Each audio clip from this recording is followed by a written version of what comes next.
Imaginez un instant découvrir un corpus de textes antiques, dissimulés durant près de 2 millénaires dans des grottes désertiques, qui révèlent des rituels secrets que Jésus-Christ aurait enseignés en exclusivité à ses apôtres les plus intimes. Songez à l'ampleur d'une telle révélation.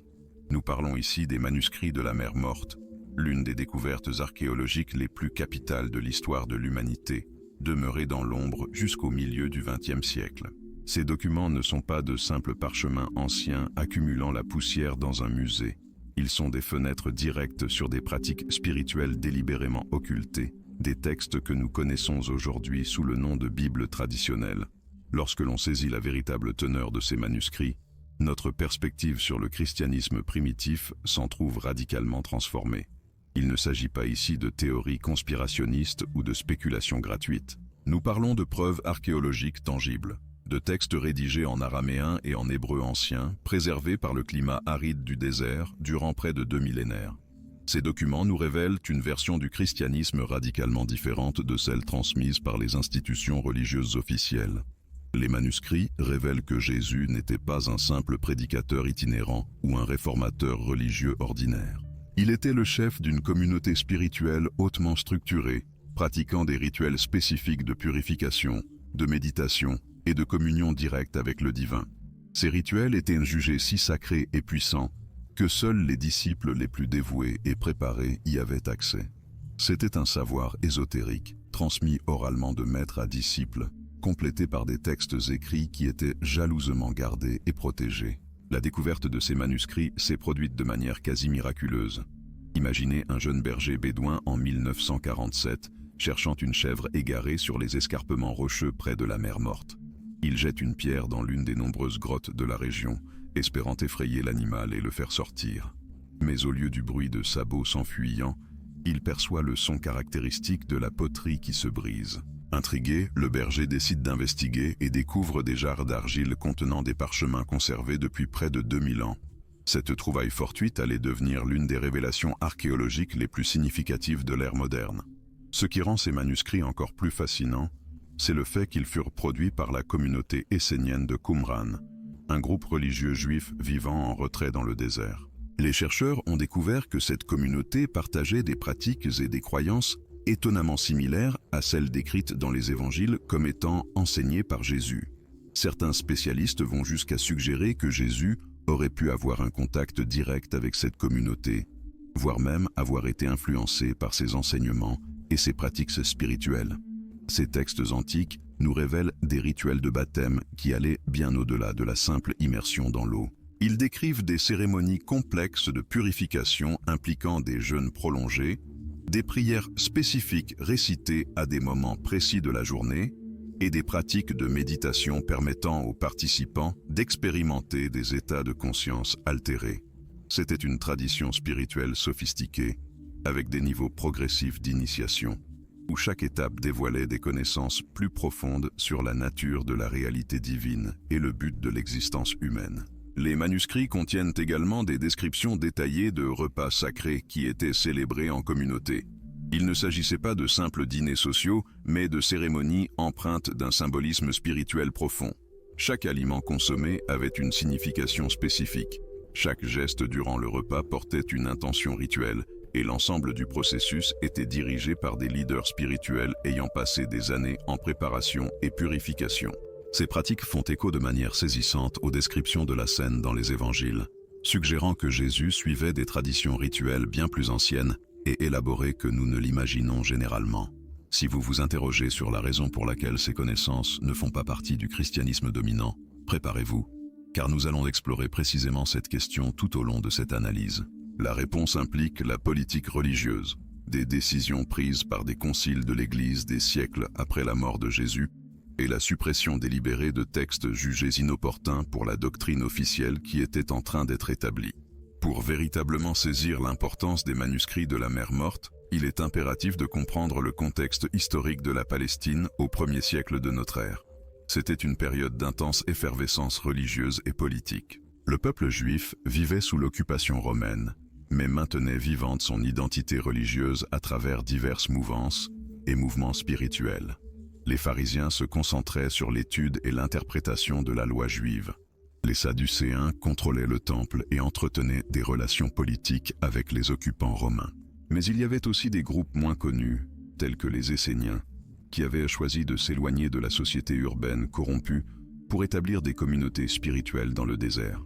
Les Esséniens de Qumran croyaient que la fin des temps était proche et qu'ils étaient les élus pour préserver la véritable tradition spirituelle juive durant la période de tribulation qui précéderait l'avènement du royaume divin sur terre. Ils avaient développé une théologie et une pratique spirituelle unique, combinant des éléments de la tradition juive avec des influences de mystères anciens et des pratiques contemplatives que certains chercheurs associent aux traditions mystiques de l'Orient. La bibliothèque de Qumran, préservée dans les manuscrits de la Mer Morte, contient non seulement des textes bibliques anciens, mais aussi des règlements communautaires, des calendriers rituels, des hymnes spirituels et des descriptions détaillées de pratiques cérémoniales. Ces documents nous révèlent une communauté hautement organisée, avec une hiérarchie spirituelle claire, des règles spécifiques pour l'admission de nouveaux membres, et un système élaboré de disciplines spirituelles incluant des périodes prolongées de silence, de jeûne, de veille nocturne et d'études intensives de textes sacrés.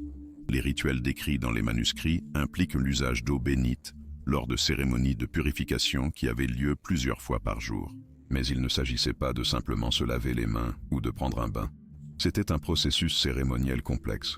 où l'eau était consacrée par des prières spécifiques, où les participants se préparaient par la méditation et le jeûne,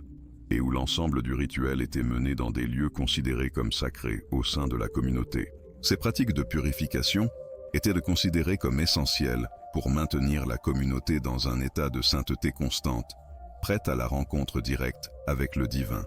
Les textes révèlent également des pratiques de guérison spirituelle qui allaient bien au-delà des méthodes médicales connues à l'époque. Les membres de la communauté étaient formés aux techniques d'imposition des mains, à l'utilisation d'huile consacrée et à la récitation de formules spécifiques jugées capables de canaliser le pouvoir divin pour restaurer la santé physique et spirituelle. Ces pratiques font écho de manière surprenante aux récits évangéliques concernant les miracles de guérison accomplis par Jésus et ses disciples. Divers chercheurs contemporains ont commencé à se demander si les similitudes entre les pratiques esséniennes et les méthodes de Jésus n'étaient que de pures coïncidences, ou s'il existait une connexion plus profonde. Les preuves textuelles suggèrent que Jésus aurait pu avoir des contacts directs avec les communautés esséniennes durant les années dites perdues de sa jeunesse. Les évangiles canoniques ne mentionnent pratiquement rien de ce qui s'est passé dans la vie de Jésus entre l'âge de 12 ans, où il fut trouvé discutant avec les docteurs du temple, et celui de 30 ans, où il commença son ministère public. Certains manuscrits de Qumran contiennent des références à un jeune maître venu du Nord, apportant des interprétations révolutionnaires des Écritures et démontrant des capacités extraordinaires en technique de guérison spirituelle. Bien que ces textes ne mentionnent pas de nom spécifique, les descriptions sont étrangement similaires aux récits ultérieurs concernant Jésus. Ce qui rend cette possibilité encore plus fascinante, c'est que les rituels spécifiques décrits dans les manuscrits de la Mer Morte ne se limitaient pas aux pratiques communautaires générales. Il existe des textes décrivant des cérémonies secrètes, réservées uniquement aux membres les plus avancés de la communauté,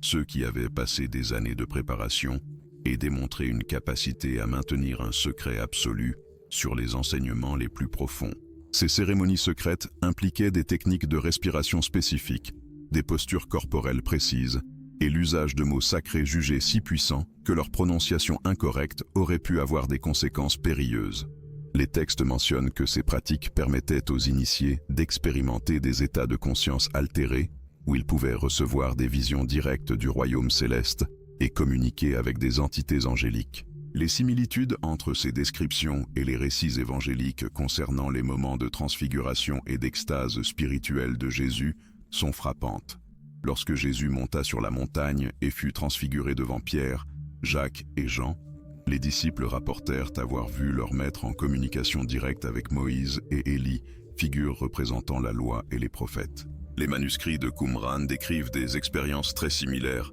où les initiés les plus avancés étaient capables de transcender les limitations du corps physique et de se retrouver face à face avec les grands maîtres spirituels du passé. Ces expériences n'étaient pas considérées comme des hallucinations ou des fantaisies, mais comme de réelles rencontres avec des consciences ayant transcendé la mort physique et continuant d'être active dans les plans supérieurs de l'existence. Mais l'aspect peut-être le plus controversé des manuscrits réside dans la description détaillée d'un rituel spécifique pratiqué uniquement par le cercle le plus intime de la communauté essénienne. Ce rituel, connu dans les textes araméens sous le nom de procédure de la communion directe, impliquait l'usage cérémoniel de pain et de vin consacrés par des formules spécifiques, jugées capables de transformer ces substances en véhicules de transmission du pouvoir spirituel. Le pain était préparé avec des grains cultivés sur des terres considérées comme sacrées, et le vin était fermenté selon des processus rituels incluant des prières continues durant toute la période de fermentation.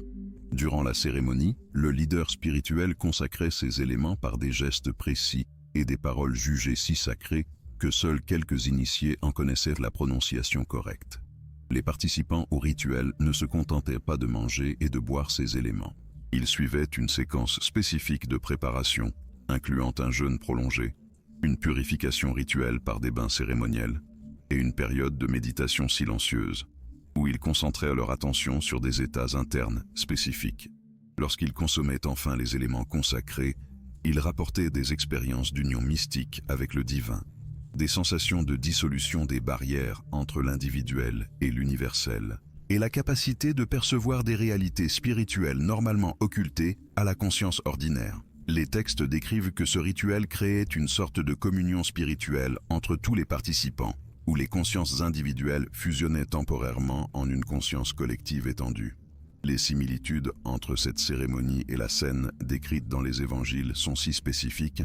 qu'il devient ardu de les considérer comme de simples coïncidences. Lorsque Jésus partagea le pain et le vin avec ses disciples la nuit précédant sa crucifixion, il n'offrait pas simplement un repas symbolique. Les paroles qu'il prononça sur les éléments, les gestes qu'il accomplit et l'atmosphère de mystère sacré qui caractérisait ce moment suggèrent qu'il transmettait à ses disciples les plus proches une pratique rituelle spécifique qu'il avait apprise durant ses années de formation spirituelle. Ce qui rend cette possibilité encore plus intrigante, c'est que les disciples, semble-t-il, comprirent immédiatement la signification profonde de ce qui se passait, comme s'ils étaient déjà familiers de ce type de cérémonie. Certains chercheurs proposent que Jésus n'a pas seulement eu des contacts avec les communautés esséniennes, mais qu'il fut initié à leurs mystères les plus profonds, adaptant ensuite ses enseignements pour une audience plus large. Cela expliquerait pourquoi ces enseignements contenaient des éléments familiers aux Juifs traditionnels, mais incluaient également des pratiques et des concepts distinctifs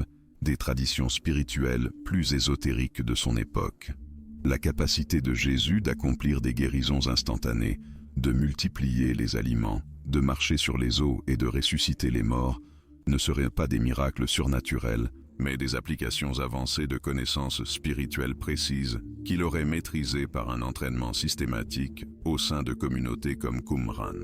Les manuscrits de la mer morte révèlent également que les communautés esséniennes entretenaient des contacts secrets avec d'autres traditions spirituelles de la région, y compris des groupes gnostiques, des écoles de mystères hellénistiques et même des traditions orientales parvenues au monde méditerranéen via les routes commerciales. Ce réseau d'échanges spirituels permettait de synthétiser des connaissances de différentes cultures en de nouvelles formes de pratiques contemplatives. Jésus pourrait avoir été l'un des produits les plus extraordinaires de cette synthèse, un maître qui a réussi à intégrer des éléments des traditions juives, grecques, égyptiennes et orientales dans une approche spirituelle révolutionnaire transcendant les limitations culturelles et religieuses de son époque. La nature révolutionnaire de cette synthèse spirituelle développée par Jésus devient encore plus manifeste lorsque l'on examine les pratiques spécifiques qu'il a transmises à ses disciples les plus proches. Les textes de Qumran contiennent des descriptions détaillées de techniques de méditation profonde impliquant la synchronisation de la respiration avec des récitations sacrées spécifiques,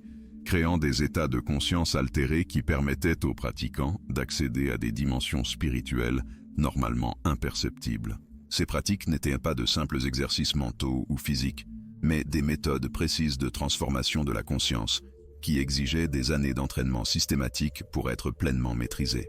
Jésus aurait apparemment adapté ces techniques afin qu'elles puissent être apprises et appliquées par des personnes ordinaires n'ayant pas accès à la formation extensive disponible dans les communautés monastiques du désert. Les preuves suggèrent que le processus d'initiation que Jésus offrait à ses disciples suivaient un modèle spécifique qui reflétait les traditions esséniennes, mais avec des modifications significatives rendant les enseignements plus accessibles et pratiques. Premièrement, il y avait une période de purification qui n'impliquait pas seulement le jeûne et l'abstinence de certaines substances, mais incluait également des pratiques spécifiques de nettoyage énergétique préparant le système nerveux à des expériences spirituelles intenses. Les disciples apprenaient des techniques de respiration qui altéraient les schémas d'ondes cérébrales, permettant à la conscience ordinaire d'être temporairement suspendue afin que des états de perception plus élevés puissent émerger naturellement. Durant cette phase préparatoire, les disciples étaient également instruits de méthodes spécifiques de prière contemplative qui différaient significativement des formes traditionnelles de prière juive. Ces pratiques impliquaient la répétition de séquences sonores sacrées qui créaient des vibrations spécifiques dans le corps et l'esprit, induisant des états de profonde tranquillité intérieure. Les manuscrits de la Mère morte préservent certaines de ces séquences, écrites en code qui n'ont commencé que récemment à être déchiffrées par des spécialistes des traditions mystiques anciennes. La découverte de ces codes a révélé que les communautés spirituelles de l'époque possédaient des connaissances extraordinairement sophistiquées sur les effets que différents sons et rythmes pouvaient produire sur la conscience humaine. L'aspect le plus fascinant de cette préparation était le développement d'une sensibilité particulière permettant aux pratiquants de percevoir des énergies subtiles qui passent normalement inaperçues. Les textes décrivent des exercices spécifiques qui entraînèrent les disciples à détecter des champs énergétiques autour d'autres personnes, à sentir la présence d'entités spirituelles et à percevoir quand des environnements avaient été consacrés par des pratiques rituelles. Cette capacité de perception élargie était considérée comme essentielle pour participer efficacement aux rituels de communion sacrée, car elle permettait aux participants de s'harmoniser consciemment avec les fréquences spirituelles spécifiques invoquées durant la cérémonie. La deuxième phase de l'initiation impliquait l'apprentissage de techniques de visualisation extrêmement précises permettant aux disciples de créer et de maintenir des images mentales spécifiques durant des périodes prolongées. Ces visualisations n'étaient pas de simples exercices d'imagination, mais des méthodes de programmation de la conscience qui altéraient fondamentalement la perception de la réalité. Les pratiquants apprenaient à visualiser une lumière dorée emplissant leur corps, à imaginer une énergie spirituelle circulant à travers des centres spécifiques le long de la colonne vertébrale, et à maintenir des images d'êtres spirituels illuminés, servant de guides et de protecteurs durant des expériences mystiques profondes. Ces pratiques de visualisation étaient combinées à des mouvements corporels spécifiques qui amplifiaient les effets énergétiques des images mentales. Les manuscrits de la Mère morte contiennent des diagrammes montrant des postures précises des mains, des positions des pieds et des orientations du corps utilisées durant différentes phases de l'entraînement spirituel. Certaines de ces postures sont étonnamment similaires à des positions trouvées dans d'anciennes traditions de yoga, suggérant qu'il y avait un échange de connaissances entre les traditions spirituelles du Moyen-Orient et les pratiques contemplatives qui se sont développées en Inde durant la même période historique. La troisième phase de l'initiation consistait en l'apprentissage direct du rituel de communion sacrée proprement dit. Les disciples étaient instruits non seulement des procédures externes de la cérémonie, mais aussi des processus internes de conscience qui devaient accompagner chaque étape du rituel. Ils apprenaient des techniques spécifiques de concentration permettant à leurs esprits de rester focalisés durant toute la durée de la cérémonie, des méthodes d'ouverture du cœur facilitant les expériences d'amour universel, et des pratiques d'expansion de la conscience, leur permettant de percevoir la présence divine de manière directe et immédiate. Ce qui rend cette phase particulièrement significative, c'est que les disciples n'apprenaient pas seulement à participer au rituel, mais étaient également formés à le diriger eux-mêmes. Jésus considérait apparemment essentiel que ses disciples les plus proches soient capables de transmettre ces pratiques à d'autres, créant ainsi une lignée de connaissances spirituelles qui pourrait perdurer même après son départ physique. Les textes suggèrent que chaque disciple recevait des instructions spécifiques sur la manière d'adapter le rituel à différents types de personnes et de situations, garantissant ainsi que les enseignements puissent se propager efficacement à travers différentes cultures et contextes sociaux. Durant le processus de transmission du rituel, Jésus utilisait des méthodes pédagogiques caractéristiques des écoles de mystère de l'époque, mais adaptées pour refléter sa compréhension unique de la nature spirituelle. Il enseignait par le biais de paraboles qui contenaient de multiples strates de signification, permettant aux personnes à différents stades d'évolution spirituelle de saisir les enseignements à leur propre niveau de compréhension. Et le développement spirituel puisse en extraire des enseignements adaptés à leur niveau de compréhension. Les paraboles servaient également de vecteurs pour des instructions codifiées sur les pratiques spirituelles, afin que ceux aptes à saisir les mystères les plus profonds puissent les décrypter, tandis que d'autres en savouraient la teneur au premier degré. Ne vous êtes-vous jamais interrogé sur la raison pour laquelle les évangiles ont conservé tant de paraboles de Jésus, mais contiennent si peu de descriptions détaillées de ces pratiques spirituelles spécifiques? La réponse pourrait résider dans le fait que les paraboles étaient la méthode privilégiée par Jésus pour transmettre des instructions sur ces pratiques d'une manière qui pouvait passer inaperçue auprès de ceux qui n'étaient pas initiés au mystère. Chaque parabole recelait des éléments symboliques correspondant à des aspects précis de l'entraînement spirituel, permettant aux disciples initiés de reconstituer l'intégralité des pratiques par un minutieux processus de décodage. La méthodologie d'enseignement développée par Jésus pour transmettre ces rituels sacrés incluait également des expériences pratiques qui permettaient aux disciples de vivre directement les états de conscience que le rituel était censé produire. Les manuscrits suggèrent qu'il organisait des sessions régulières où de petits groupes de disciples participaient à des versions simplifiées de la cérémonie complète, leur permettant de s'accoutumer progressivement aux énergies et aux sensations accompagnant ces pratiques spirituelles élevées. Durant ces séances d'entraînement, Jésus observait attentivement les réactions de chaque disciple et prodiguait des conseils personnalisés sur la manière d'approfondir leur expérience et de surmonter les obstacles éventuels entravant leur progression spirituelle. Des spécialistes ayant étudié ces textes anciens ont découvert que Jésus employait des techniques spécifiques pour aider les disciples à développer la sensibilité spirituelle nécessaire à la perception des dimensions les plus subtiles de la réalité durant le rituel. Ces techniques comprenaient des exercices de purification, préparant à la fois le corps et l'esprit à des états de conscience altérés, des pratiques d'ouverture énergétique augmentant la capacité des disciples à percevoir des présences spirituelles, et des méthodes de protection psychique garantissant leur sécurité lors des expériences d'expansion de conscience. L'aspect de la protection était jugé particulièrement important, car Jésus comprenait que l'ouverture à des dimensions spirituelles élevées pouvait aussi rendre les pratiquants vulnérables à des influences moins bienveillantes s'ils n'étaient pas adéquatement préparés et protégés. Les textes révèlent que le rituel lui-même suivait une structure complexe, intégrant des éléments de diverses traditions spirituelles anciennes, mais unifiés par la compréhension unique de Jésus de la nature de la conscience divine et de sa relation avec l'expérience humaine. La cérémonie débutait par une longue période de préparation durant laquelle les participants s'engageaient dans des pratiques spécifiques de purification et de concentration. Cette phase préparatoire était considérée comme cruciale pour le succès du rituel, car elle établissait l'état mental et émotionnel approprié aux expériences à venir. Les manuscrits décrivent des techniques détaillées de respiration consciente, utilisées pour apaiser l'esprit et ouvrir le cœur, des méthodes spécifiques de visualisation, aidant à focaliser l'intention,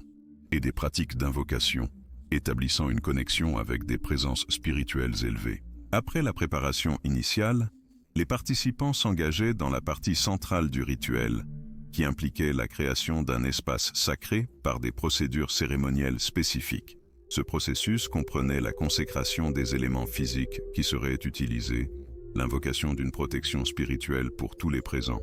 et l'établissement d'un champ énergétique unifié reliant tous les participants dans une expérience collective de conscience élargie. Les textes suggèrent que Jésus avait développé des méthodes uniques pour faciliter cette expérience d'union collective, permettant à des groupes de personnes de vivre simultanément des états de conscience qui seraient normalement accessibles uniquement par des pratiques individuelles prolongées de méditation et de contemplation. La phase suivante du rituel impliquait des pratiques spécifiques de communion spirituelle, permettant aux participants d'expérimenter directement la présence divine. Les manuscrits décrivent ces expériences en des termes qui suggèrent qu'elles dépassaient largement de simples expériences psychologiques ou émotionnelles, impliquant des perceptions directes de réalité spirituelle qui demeurent normalement cachées à la conscience ordinaire. Les participants rapportèrent des expériences d'unité avec le divin, des visions de réalités spirituelles élevées, et la réception d'une guidance spirituelle directe les aidant dans leur parcours personnel de croissance et de transformation. Ces expériences n'étaient pas seulement considérées comme inspirantes ou édifiantes, mais fondamentalement transformatrices, modifiant durablement la compréhension des participants de la nature de la réalité et de leur place en son sein. Des investigations académiques modernes ont mis au jour que les méthodes utilisées par Jésus pour faciliter ces expériences spirituelles profondes reposaient sur des connaissances sophistiquées, des états de conscience humaine et des conditions propices aux expériences mystiques authentiques. Il comprenait apparemment que de telles expériences nécessitaient non seulement une préparation spirituelle, mais aussi des conditions environnementales spécifiques, des états physiologiques appropriés et des structures psychologiques de soutien permettant aux participants d'intégrer leurs expériences de manière saine et constructive. Les textes décrivent comment il créait des environnements soigneusement contrôlés pour ces cérémonies, utilisant des éléments tels qu'un éclairage spécifique, des arrangements spatiaux facilitant des flux énergétiques appropriés et un timing précis, synchronisant les pratiques avec les rythmes naturels et célestes. Ce qui rend ces rituels particulièrement remarquables, c'est qu'ils étaient conçus non seulement pour produire des expériences spirituelles temporaires, mais pour faciliter des transformations permanentes dans la conscience des participants. Les manuscrits suggèrent que Jésus développa des méthodes spécifiques pour aider les gens à intégrer leurs expériences mystiques dans leur vie quotidienne, garantissant que les prises de conscience et les transformations réalisées pendant les cérémonies se manifestent comme des changements durables dans leur comportement, attitudes et capacités spirituelles. Cet aspect pratique des enseignements était considéré aussi important que les expériences spirituelles elles-mêmes, car Jésus comprenait que des expériences mystiques sans intégration adéquate pouvaient être plus préjudiciables que bénéfiques pour le développement spirituel à long terme. Les textes révèlent également que Jésus enseignait aux disciples des méthodes spécifiques pour reconnaître et cultiver les états de conscience, facilités par le rituel même en dehors du contexte cérémonial. Il croyait apparemment que l'objectif ultime de l'entraînement spirituel était de permettre aux individus d'accéder constamment aux réalités spirituelles élevées, temporairement révélées lors des cérémonies. À cette fin, il développa des pratiques quotidiennes que les disciples pouvaient utiliser pour maintenir leur connexion avec les dimensions spirituelles découvertes durant les rituels, des techniques de contemplation leur permettant d'approfondir continuellement leur compréhension des mystères spirituels, et des méthodes de service compatissant les aidant à exprimer leur réalisation spirituelle par des actions bénéfiques dans le monde. L'analyse minutieuse des manuscrits révèle que cette pratique spirituelle enseignée par Jésus aux disciples n'était pas seulement un ensemble de techniques isolées, mais faisait partie d'un système global de développement humain abordant simultanément les aspects physiques, mentaux, émotionnels et spirituels de l'expérience humaine. Les textes indiquent que Jésus comprenait profondément les liens entre ces différents aspects de la nature humaine et développa des méthodes holistiques pour promouvoir la transformation à tous les niveaux. Des experts en études historiques ont découvert des preuves que ce système incluait des pratiques spécifiques de purification physique préparant le corps à des expériences spirituelles intenses, des techniques d'entraînement mental développant les capacités de concentration et de perception nécessaires pour accéder à des états élevés de conscience, des méthodes de culture émotionnelle aidant les pratiquants à développer des qualités telles que la compassion, le pardon et l'amour inconditionnel, et des pratiques spirituelles directes facilitant l'expérience directe de réalité transcendante. Ce qui rend ces enseignements particulièrement révolutionnaires, c'est qu'ils étaient conçus pour être entièrement pratiques et applicables dans la vie quotidienne des gens. Contrairement à de nombreuses traditions spirituelles qui exigeaient un retrait du monde ou des conditions spéciales pour la pratique, les méthodes enseignées par Jésus étaient spécifiquement développées pour être intégrées dans les activités normales de la vie quotidienne. Les manuscrits décrivent comment les disciples apprenaient à maintenir des états élevés de conscience tout en exerçant leurs activités professionnelles, comment transformer des interactions sociales ordinaires en opportunités de pratique spirituelle, et comment utiliser les défis et les difficultés de la vie comme catalyseurs d'une croissance spirituelle accélérée. Cette approche pratique garantissait que les bénéfices de l'entraînement spirituel se manifestaient non seulement lors de moments spéciaux de pratique, mais comme une élévation générale de la qualité de vie et des capacités personnelles des pratiquants. Des investigations académiques modernes ont révélé que les rituels décrits dans les manuscrits intégrèrent des connaissances sophistiquées en physiologie humaine, psychologie et neurosciences qui n'ont que récemment commencé à être comprises par la science occidentale. Par exemple, les textes décrivent des techniques respiratoires spécifiques que les chercheurs modernes reconnaissent comme des méthodes très efficaces pour induire des états altérés de conscience par la modulation des niveaux de dioxyde de carbone dans le sang et l'activation de réseaux neuronaux spécifiques. Ils incluent également des descriptions de pratiques de mouvement qui correspondent à des découvertes modernes sur la manière dont le mouvement corporel peut faciliter des états méditatifs profonds et promouvoir l'intégration entre différentes régions du cerveau. Plus notable encore, les manuscrits contiennent des descriptions de techniques de travail avec l'énergie qui anticipe de millénaires les découvertes modernes sur les champs bioélectriques et les effets de l'intention consciemment dirigée sur les systèmes biologiques. La dimension communautaire de ces rituels révèle également des aspects uniques des enseignements de Jésus qui ont été largement perdus dans les traditions ultérieures. Les manuscrits indiquent que les pratiques étaient conçues non seulement pour bénéficier les individus isolément, mais pour créer des champs d'énergie collective qui amplifiaient considérablement les effets pour tous les participants. Jésus comprenait apparemment que certaines expériences spirituelles n'étaient possibles que lorsque des groupes de personnes dûment préparées travaillaient ensemble de manière spécifique, créant une synergie qui transcendait la somme des contributions individuelles. Cette compréhension se manifestait par des arrangements cérémoniaux soigneusement orchestrés où chaque participant avait un rôle spécifique, contribuant au bien-être spirituel du groupe entier, des techniques de synchronisation de groupe, alignant les énergies de tous les présents, et des méthodes de partage d'expériences permettant aux intuitions individuelles de devenir propriété collective du groupe. Les textes révèlent également que Jésus enseignait des méthodes spécifiques pour discerner entre les expériences spirituelles authentiques et les phénomènes pouvant être confondus avec une réalisation spirituelle véritable.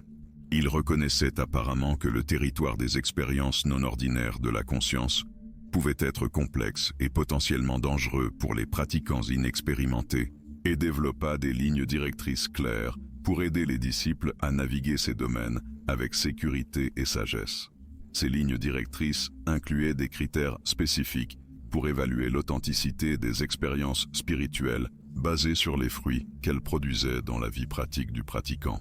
des techniques pour distinguer entre les intuitions authentiques et les projections psychologiques, et des méthodes pour vérifier les expériences spirituelles par la confirmation communautaire et les preuves face aux standards établis de sagesse spirituelle. Particulièrement fascinante est la révélation que ces rituels incluaient des éléments spécifiques conçus pour développer des capacités que nous qualifierions aujourd'hui de paranormales ou extrasensorielles. Les manuscrits décrivent des pratiques qui facilitaient le développement d'une intuition élevée, des capacités de perception au-delà des sens physiques normaux, et des aptitudes d'influence à distance permettant aux pratiquants d'affecter positivement d'autres personnes et situations par une intention focalisée. Ces capacités n'étaient pas considérées comme des fins en soi, mais comme des outils pour un service plus efficace et une expression plus complète de l'amour divin dans le monde. Jésus enseignait apparemment que de telles compétences émergeaient naturellement comme des sous-produits d'un développement spirituel authentique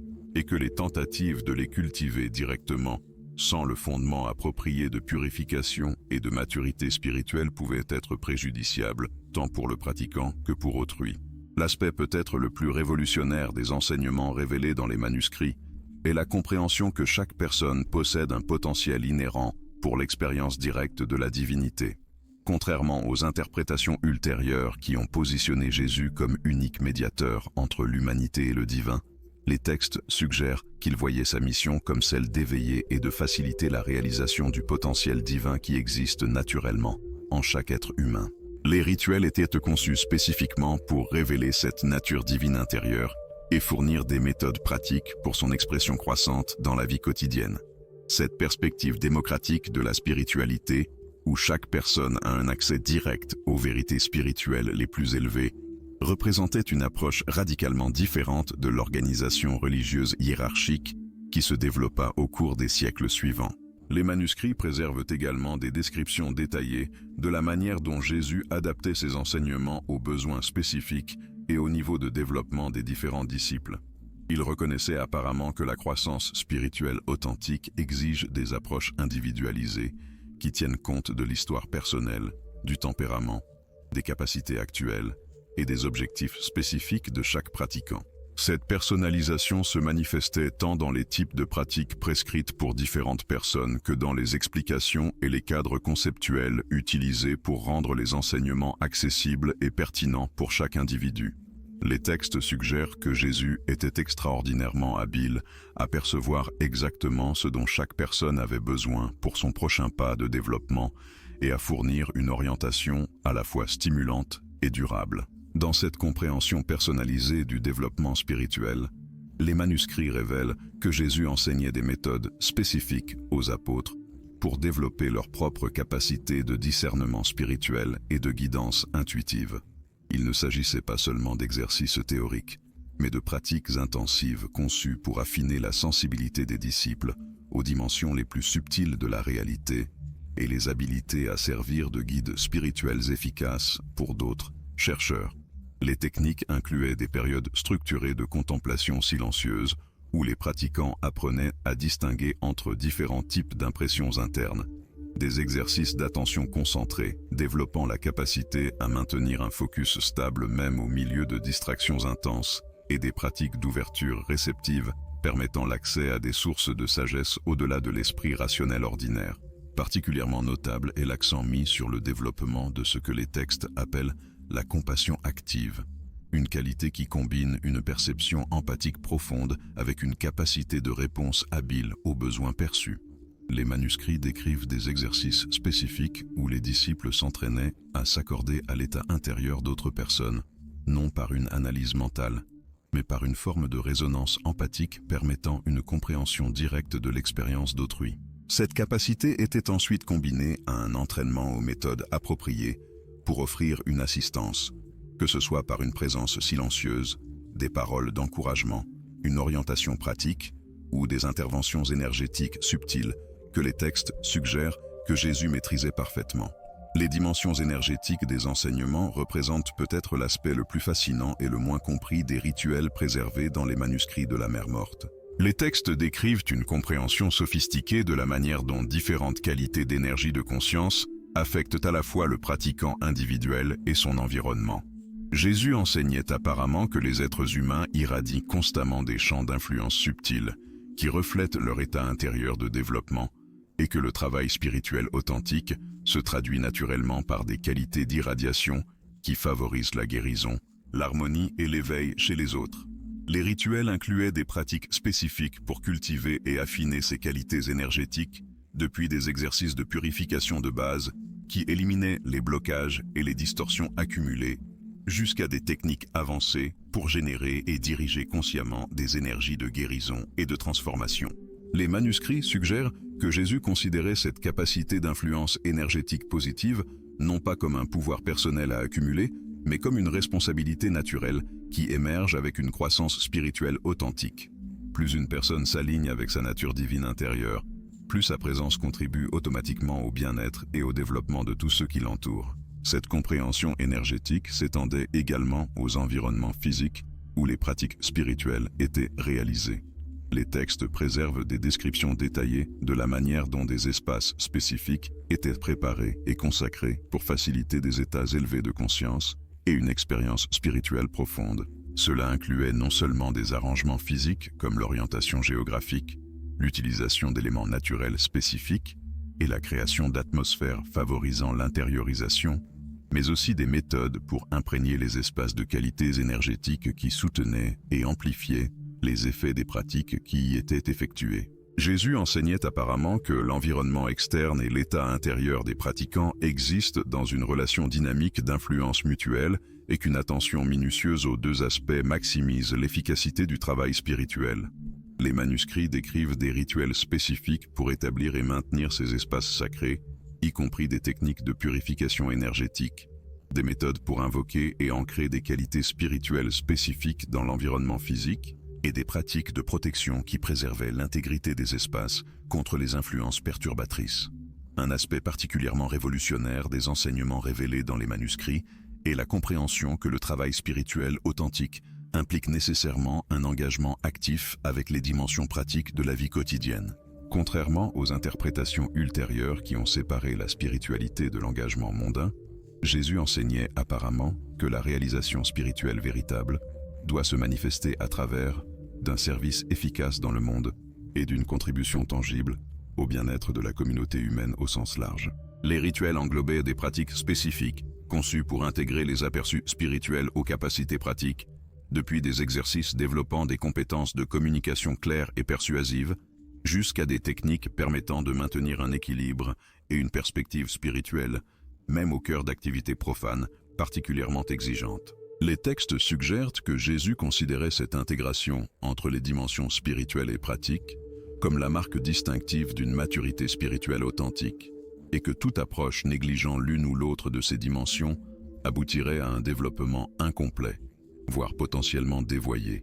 Les manuscrits conservent également des enseignements détaillés sur la nature et la finalité de la souffrance humaine dans le contexte du développement spirituel. Jésus enseignait apparemment que les difficultés et les défis ne sont pas des obstacles à la croissance spirituelle, mais des opportunités essentielles pour le développement de qualités telles que le courage, la compassion, l'humilité et une sagesse pratique qui ne peuvent être cultivées par des moyens plus aisés. Les rituels comprenaient des pratiques spécifiques pour aborder constructivement les expériences difficiles, depuis des techniques d'acceptation permettant aux pratiquants de rester centrés et réactifs, même au milieu de circonstances éprouvantes, jusqu'à des méthodes pour tirer un apprentissage et une croissance maximaux de chaque épreuve. Il est particulièrement remarquable de noter l'accent mis sur le développement d'une perspective à long terme, qui permet aux pratiquants de comprendre les événements individuels dans le contexte de schémas de croissance et de développement plus larges, se déroulant sur de vastes périodes.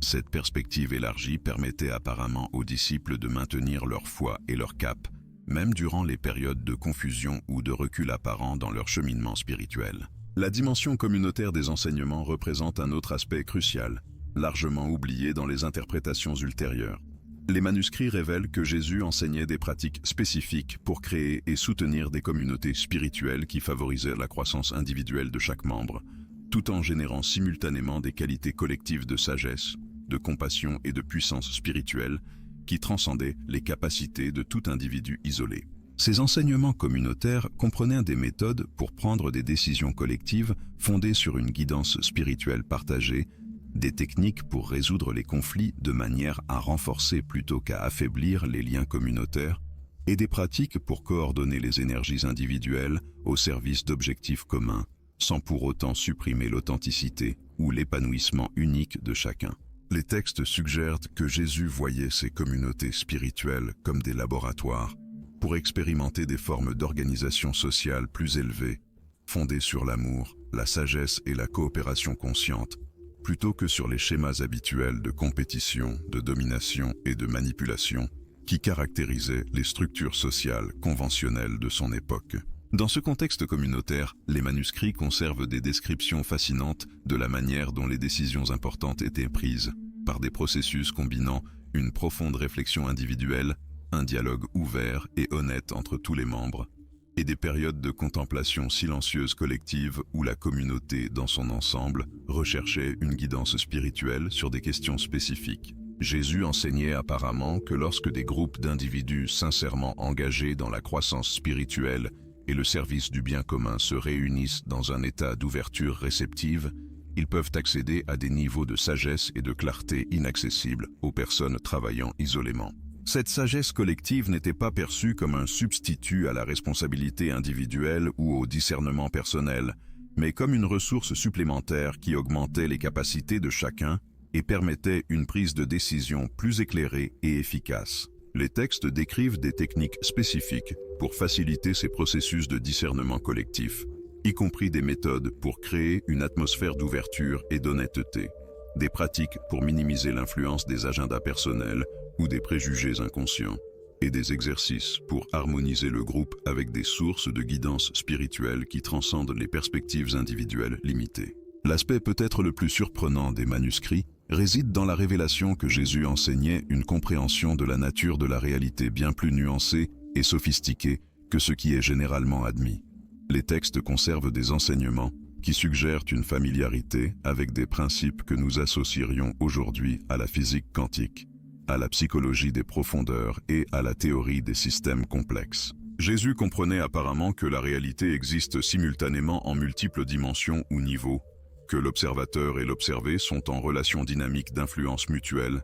et que des changements au niveau les plus subtils de la réalité peuvent produire des effets spectaculaires sur les manifestations plus grossières. Cette compréhension sophistiquée imprégnait tous les aspects de ces enseignements, depuis les pratiques méditatives œuvrant sur différents niveaux de conscience, jusqu'aux techniques de guérison abordant les causes subtiles des problèmes physiques et émotionnels, en passant par des méthodes pour influencer les événements extérieurs, par des changements dans l'état intérieur du pratiquant. Les manuscrits suggèrent que Jésus considérait cette compréhension multidimensionnelle de la réalité non pas comme un savoir ésotérique réservé à quelques initiés, mais comme une perception naturelle qui émerge lorsque l'esprit est suffisamment purifié et affiné par une pratique spirituelle cohérente. Ces enseignements sur la nature multidimensionnelle de la réalité incluaient des instructions spécifiques sur la manière d'opérer consciemment avec différents niveaux de causalité. Jésus enseignait apparemment que les événements du monde physique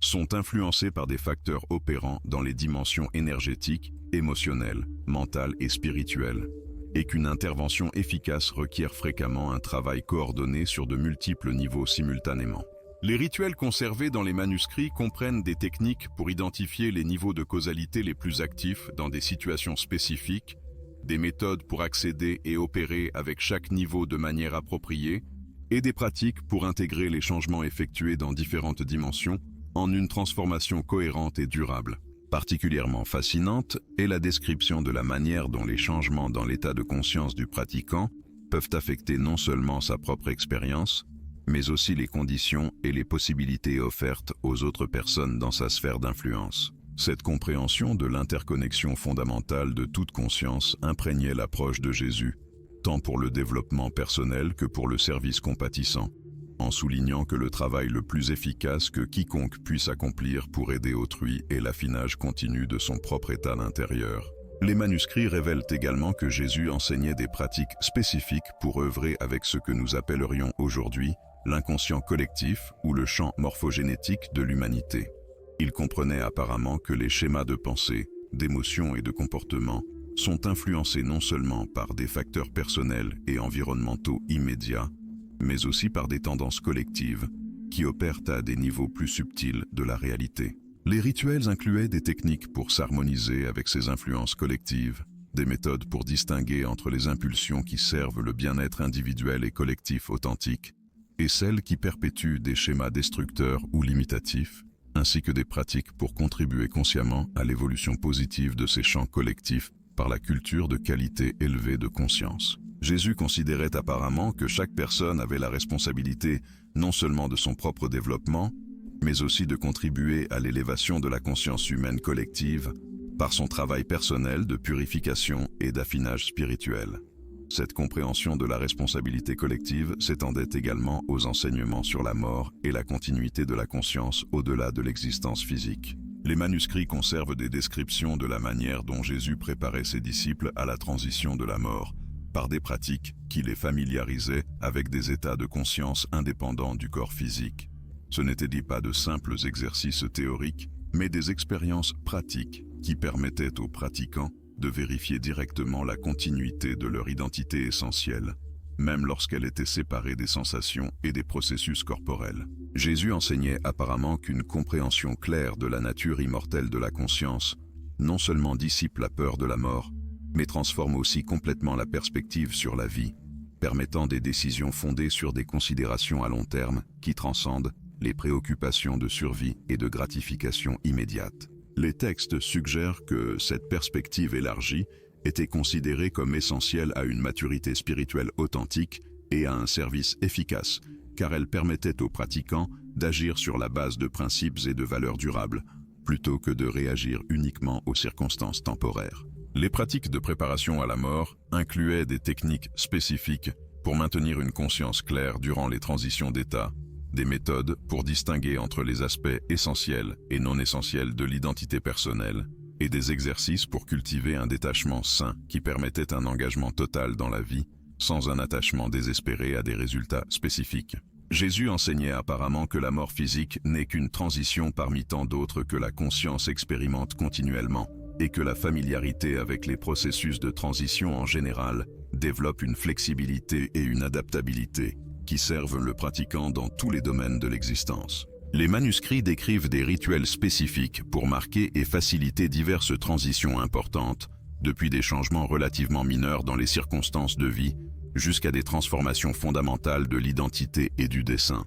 toujours avec l'accent mis sur le maintien de la connexion avec les dimensions les plus profondes de soi-même, qui demeurent stables à travers toutes les mutations. L'aspect final, et peut-être le plus transformateur, des enseignements conservés dans les manuscrits de la Mère morte, et la vision de Jésus concernant la destinée ultime de l'humanité et la finalité de l'existence terrestre dans un contexte cosmique plus vaste. Les textes révèlent qu'il comprenait l'évolution humaine non seulement en termes de développement individuel, mais comme une participation consciente à un processus cosmique de croissance qui englobe toute conscience à tous les niveaux de la réalité. Jésus enseignait apparemment que chaque être humain possède le potentiel non seulement d'une réalisation spirituelle personnelle, mais aussi de contribuer au déploiement de possibilités évolutives qui transcendent tout individu, voire l'espèce entière. Cette perspective cosmique imprégnait tous les aspects de ses enseignements, depuis les pratiques fondamentales de purification jusqu'aux techniques avancées de service compatissant, toujours avec la reconnaissance que chaque action individuelle possède des ramifications qui s'étendent bien au-delà de ses conséquences immédiates évidentes. Dans cette compréhension cosmique, les manuscrits conservent des visions extraordinaires du potentiel humain futur, lorsque les principes et les pratiques enseignés par Jésus seront largement compris et mis en œuvre. Les textes décrivent les possibilités d'une civilisation fondée sur la coopération consciente, plutôt que sur la compétition, une organisation sociale qui soutient la croissance spirituelle de tous ses membres, des technologies qui œuvrent en harmonie avec les processus naturels plutôt que de les dominer, et des formes de vie qui expriment pleinement la nature divine inhérente à chaque être. Jésus considérait apparemment son œuvre non pas comme l'établissement d'une religion spécifique, mais comme la plantation de graines qui fleuriraient en une transformation fondamentale de la conscience humaine et, par conséquent, en un renouvellement de toutes les structures et institutions de la civilisation. Cette vision transformatrice fournissait un contexte et une motivation aux pratiques individuelles, montrant aux pratiquants comment leur travail personnel contribue à la réalisation de possibilités qui bénéficient à l'humanité tout entière. Les enseignements se concluent par des orientations spécifiques sur la manière de maintenir et de transmettre ces connaissances aux générations futures, reconnaissant que la pleine mise en œuvre de ces principes exigerait bien plus de temps qu'une seule vie individuelle. Jésus établit apparemment des méthodes spécifiques pour préserver la pureté et l'intégrité des enseignements, tout en permettant une adaptation créative aux circonstances culturelles et historiques changeantes. Ces méthodes incluaient des techniques pour vérifier l'authenticité des développements et des interprétations futures en les confrontant aux principes fondamentaux, des pratiques pour maintenir une connexion vivante avec la sagesse originelle par l'expérience directe, plutôt que par la seule transmission intellectuelle, et des directives pour reconnaître et nourrir les individus capables de servir de gardiens et de transmetteurs authentiques de cette tradition. Les manuscrits suggèrent que Jésus prévoyait que ces enseignements traverseraient des périodes de distorsion et d'obscurcissement, mais que leur essence serait préservée et finalement redécouverte par des générations futures, prêtes à en comprendre et à en mettre en œuvre le plein potentiel transformateur. Cette redécouverte des enseignements originaux à travers les manuscrits de la Mère morte représente un moment crucial dans l'évolution de la conscience humaine, offrant l'opportunité de recouvrer et d'appliquer une sagesse capable de guider notre civilisation vers la réalisation de son potentiel le plus élevé. La responsabilité incombe désormais à chacun de nous d'étudier, de comprendre et de mettre en œuvre ces principes dans nos propres vies, contribuant ainsi à la transformation collective que Jésus a envisagée il y a 2000 ans. Puissions-nous avoir le courage et la détermination d'assumer cette responsabilité et de travailler ensemble à la concrétisation de cette vision extraordinaire d'un avenir humain fondé sur l'amour, la sagesse et la coopération consciente.